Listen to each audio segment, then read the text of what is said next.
If you are 18 and you think life is going to be easy, you are in for a very rude awakening. Today, I turned 34, and because of that, I wanted to make a slightly different video. Not just general advice, but advice that I would give to myself at 18. Things that if I understood earlier would probably save me a lot of time, mistakes, and frustration. And the first thing I would tell myself is this: life is hard. And I don't mean that in a negative way. I mean that as a reality you need to accept early. You will face setbacks, failures, rejection. You will hear no far more often than yes. And the earlier you accept that, the less frustrated you will be when it actually happens.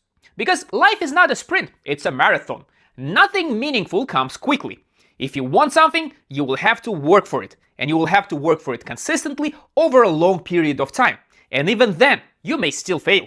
That's just part of the process. As Rocky said it, it's not about how hard you hit. It's about how hard you can get hit and still keep moving forward.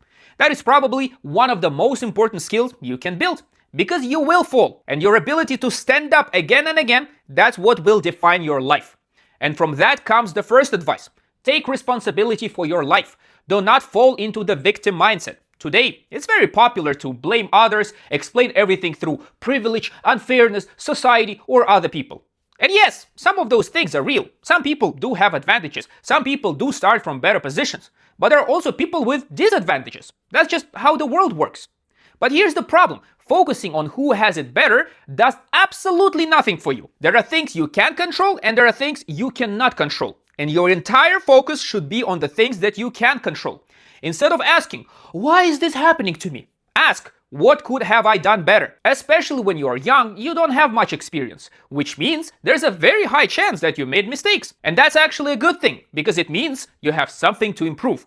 And this applies to everything, including dating. It is very easy to say, women are like this, dating apps ruined everything, the world is broken. And again, maybe there is some truth to it, but it still doesn't help you. What actually helps you is trying, failing, analyzing, and improving. Because there is still a lot within your control, your communication, your confidence, your actions. So if I had to summarize the premise and the first advice, it would be this: accept that life is hard, take responsibility, focus on what you can control, and start building yourself step by step. This was just the first advice. There are a few more coming.